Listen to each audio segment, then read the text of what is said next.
साथ सामूहिक बलात्कार और फिर उसकी हत्या। पुलिस अभी तक अपराधियों को नहीं पकड़ पाई। हरियाणा में रिपोर्ट लिखाने आई एक औरत के साथ जबरदस्ती की गई, कोई एक्शन नहीं। गुजरात में एक गूंगी लड़की के साथ बलात्कार करने की नाकामयाब कोशिश। दिल्ली के सरकारी दफ्तर में महिला के साथ जबरदस्ती की गई। 18 अक्टूबर पटना में एक महिला के साथ सामूहिक बलात्कार फिर हत्या। पुलिस अभी तक हरियाणा में रिपोर्ट लिखाने आई एक औरत के साथ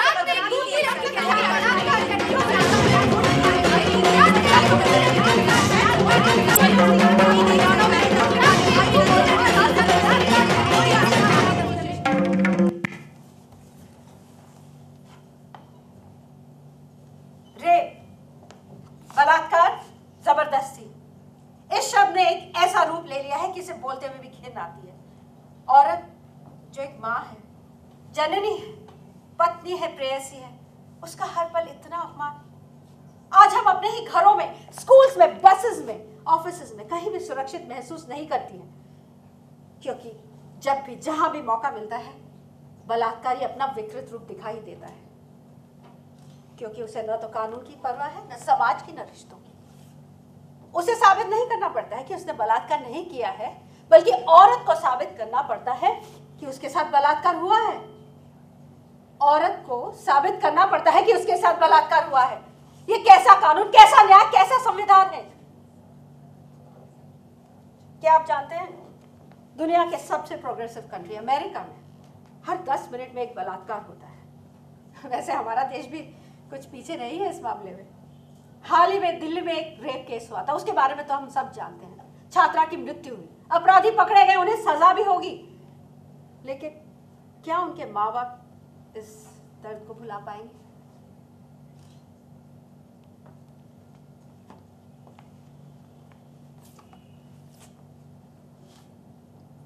ये जानकी है। जानकी बम्बई में हुए बम धमाकों में मेरे माँ बाप मारे गए। ये खबर सुनते मेरी आंखों के आगे अंधेरा सा छा गया। उस वक्त हम विरार में रहते थे। मेरे सगे चाचा आए और मुझे अपने साथ ले गए, लेकिन वो चाचा नहीं दरिंदा था। एक दिन जब चाची बच्चों को स्कूल छोड़ने गई तो वो राक्षस मुझ पे झपट पड़ा। छोड़ मुझे, छोड़!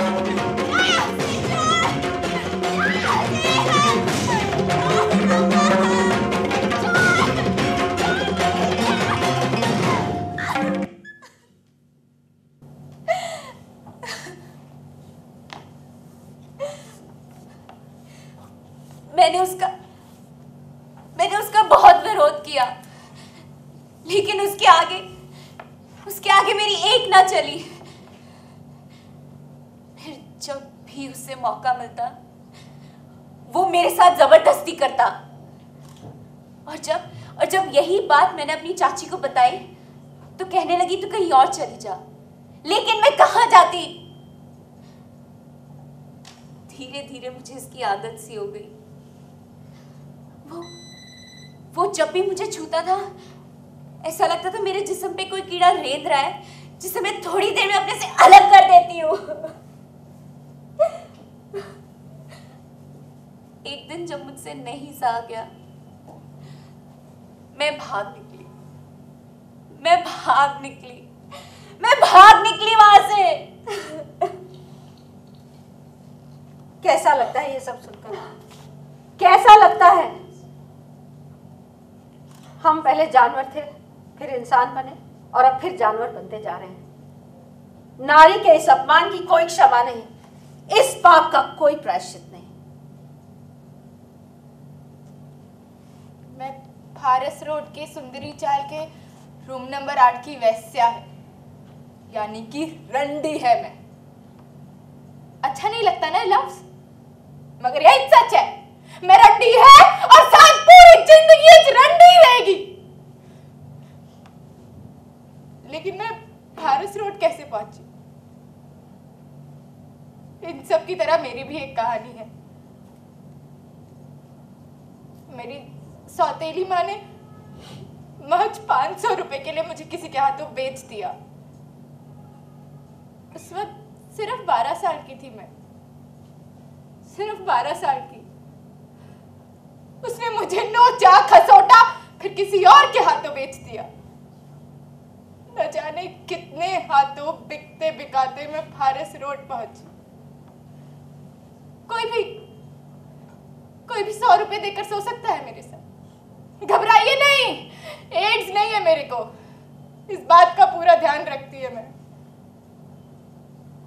लेकिन इस दलदल से निकलना चाहती है।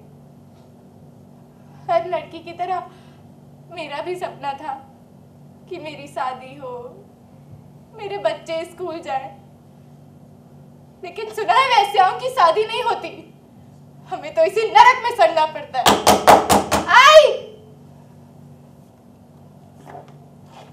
लगता है मेरा ग्राहक आया है, आके मिलती है आपसे। शायद आप मुझे इस दलदल से निकाल पाए। अरे आई हरकत! ऐसी ही ना जाने कितनी कहानियां, कितने दुख, कितने दर्द, लेकिन उन पर मरहम लगाने वाला कोई नहीं, उन पर मरहम लगाने वाला कोई नहीं। शादी क्यों करती है लड़की? घर बसाने के लिए। और आदमी शादी क्यों करता है? दरअसल वो शादी करना ही नहीं चाहता, उसकी शादी तो बस हो जाती है और उसे विरासत में मिलता है औरत को भोगने का अधिकार। औरत की इच्छा न होते हुए भी उसके साथ बलात्कार करने का लाइसेंस। ऐसा ही मेरा शराबी पति मेरे साथ करता था, बार बार करता था।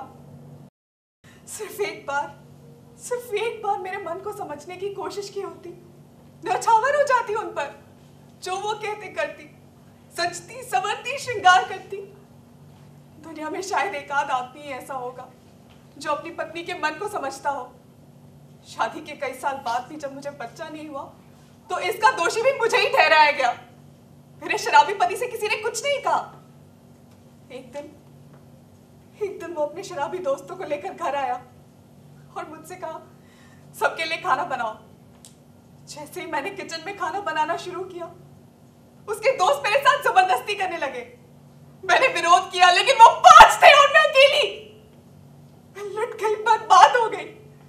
मेरा शराबी पति उसी छत के नीचे धुत पड़ा था और उसके दोस्त बारी बारी। मैं बेहोश हो गई। जब मुझे होश आया तो रात के 3 बज रहे थे। मैं अपने शराबी पति को छोड़कर बाहर निकली मैं अपने शराबी पति को छोड़कर। तो फिर कहाँ सुरक्षित हैं हम? घरों में नहीं। ऑफिसेज में, स्कूल्स में, बसेस में नहीं। तो फिर क्या करें? अपने पास रिवॉल्वर रखें या नंगी तलवारें उठाएं?